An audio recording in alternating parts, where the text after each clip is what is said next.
Dagol! Tita! Tanya! Chinita! Sino? Ako?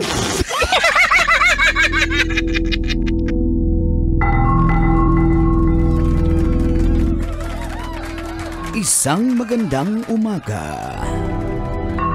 Ayon sa pagsisiyasat na ginamitan ng luhika, mahika at konsyensya. Ako po si Manggas. At ito ang Siko. Sino ako?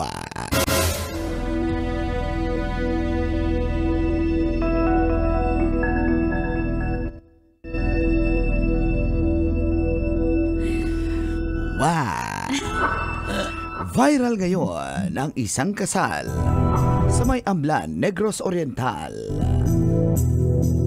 Matapos di umanong bastusin ng isang pari ang bride at groom dahil umano sa pagiging late. Sa viral video, kitang-kita na nagmamadali ang entourage patungong altar. At nagsimula na ng misa ang pari, si Father, kahit wala pa ang bride. Ayon sa post ng nasabing bride na si Janine Sagario, bispiras ang kanilang pag-iisang dibdib, isa sa mga ninang ng kasal ang nanilbihan sa St. Andrew's Apostles Parish ang nagsabing na-reschedule ang oras ng kanilang kasal. Dapat daw ay alas 8 ng umaga, subalit dilipat daw ito ng alas 9:30 ng umaga. Kung kaya, kumpiyansa naman ang nasabing couple na 9:30 pa magsimula ang kanilang kasal. Subalit, naiyak na lang ito nung hindi na sila nahintay dahil isang oras na daw sila di umanong late sa nasabing kasal nila. At pagdating pa doon, nagmamadali siya at muntik pang madulas at buntis pa ang nasabing bride. At nasermonan pa sila ni Father. Kaya sa post niya, naging ang special day nila ay talagang hindi na malilimutan pa dahil sa nasabing pangyayari. Ikaw, ka-basic, magpapakasal ka pa ba kay Father? Yan ang Siko. Sino?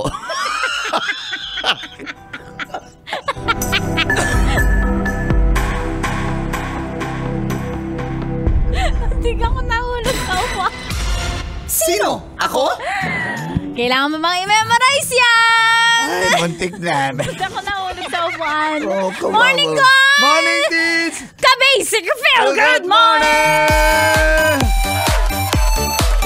June 11 ta karon ha, may muta kanina na maray na ka sa inyo ka boss, mahapya mapita, naimbag na bigat ka na kayo apo. Madyong buntag kaninjong tanan, June 11, 2024. Yes, isang araw bago natin i-celebrate ang araw ng kalayaan. Aba. 7:31 ang oras, kasama niya ang cool na angkol. Malayang malaya na sa kasalanan.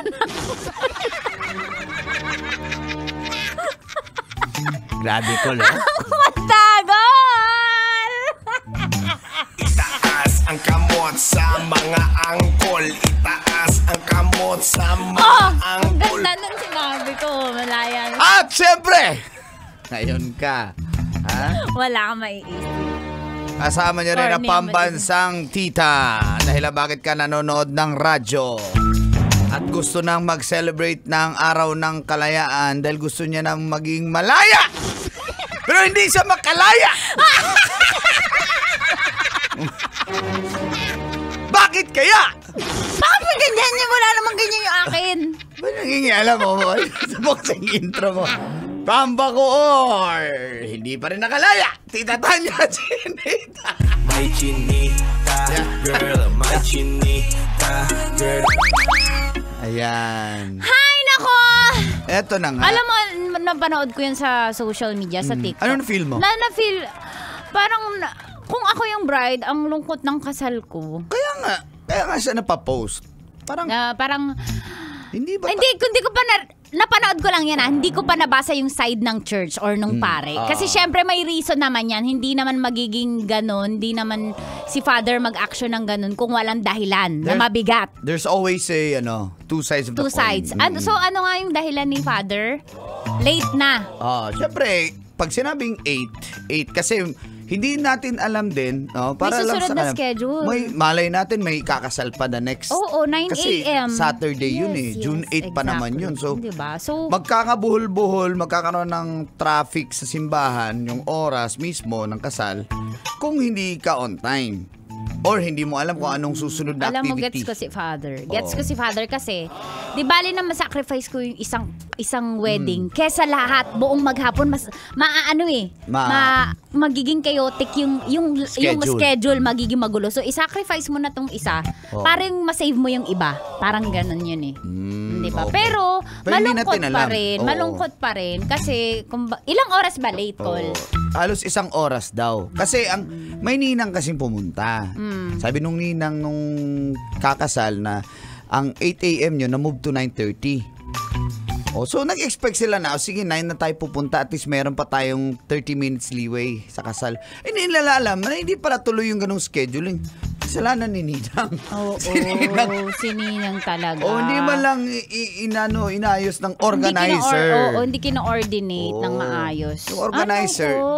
Diba? Pero di ba may mga nag-sponsor ba yan na nabasa ko yun sa comment na uulitin ba yung kasal? Ano ba yan? Ay, siguro may mga nagko-comment na kung pwede ulitin na kasal, kami na mag-sponsor. May parang mga ganun, naawa kasi yung Oo. empathy dun sa bride and dun sa buong kasal. Pero ang lungkot na ikasal ka, nag-uumpisa na yung seremonyas, naglalakad pa lang yung bride. Wala.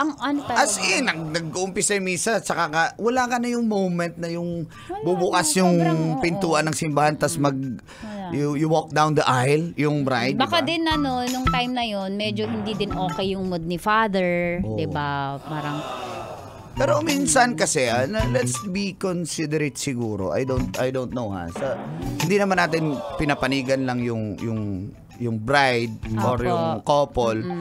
Pero kumbaga kung kaya naman sigurong i-stretch.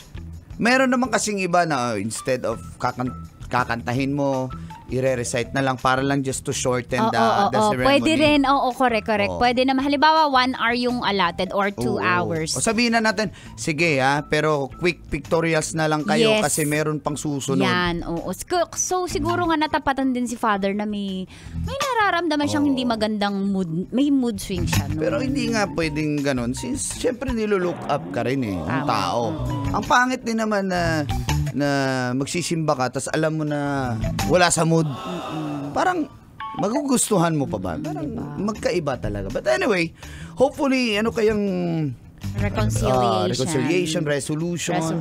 Kasi hindi rin natin alam kasi yung panig ng church. Correct. Minsan na-judge din sila na ako din. ano ba yan, pare yan, tapos ganun ka. Pero hindi niyo po alam. Ayoko din i-judge si Father. Of course. So, buti alamin natin kung sininang talaga dahilan, di ba? Oo. Asan ba yung ninang na yan? Akin na nga yan. Mang Kanor 65 na. Sa inyo na yan? Otopas kay Ninang. Sabi niya, you may now kiss the bride. Sabi ni Father? Sabi ni Ninang. Uy! Kumiss ka sa bride eh. Yung groom? Si Ninong. Ako, si Ninong. Sabi niya, you were just a dream that I once knew. Uy, sabi no singer? Sabi ni Father. May mga pare kumakanta. Diba? In Ganun. Tapos kinilig na paiyak. Si bride? Yung sound system. So, di ba pagkasalan nakakaiyak din naman, Sabi niya gano'n. Yung iba nga kasama pa kumanta. Yung singer? Yung choir. Yung choir. Yung pinalitan choir. na, Sabi niya, wow, ang ganda naman ng makeup mo. Nung makeup ng bride? Makeup nung Kaya ka pinapagalitan niya eh. Kanirmon siya sa misa. Si Father? Si Ninong. Pero malaki bigay niya. 20,000? Hoy, bigay ni Ninong. Bigay ng guard ng church. Sana all. Sabi niya, uy, ang ganda naman ng bride. Deserve nung groom, ang gwapo din. Uy, sabi ni Ninong. Sabi ni Father. Hinagis ang buki. Ni bride? Hinagis si Ninang. Nag-kiss sila, 10 seconds. 10 seconds. Oh. Yung groom and bride? Hindi, Ninong at Ninang. Tuloy-tuloy tayo dito sa natin pa sa Love Radio. Kailangan pa po i-memorize yan. Basic! Hirap talaga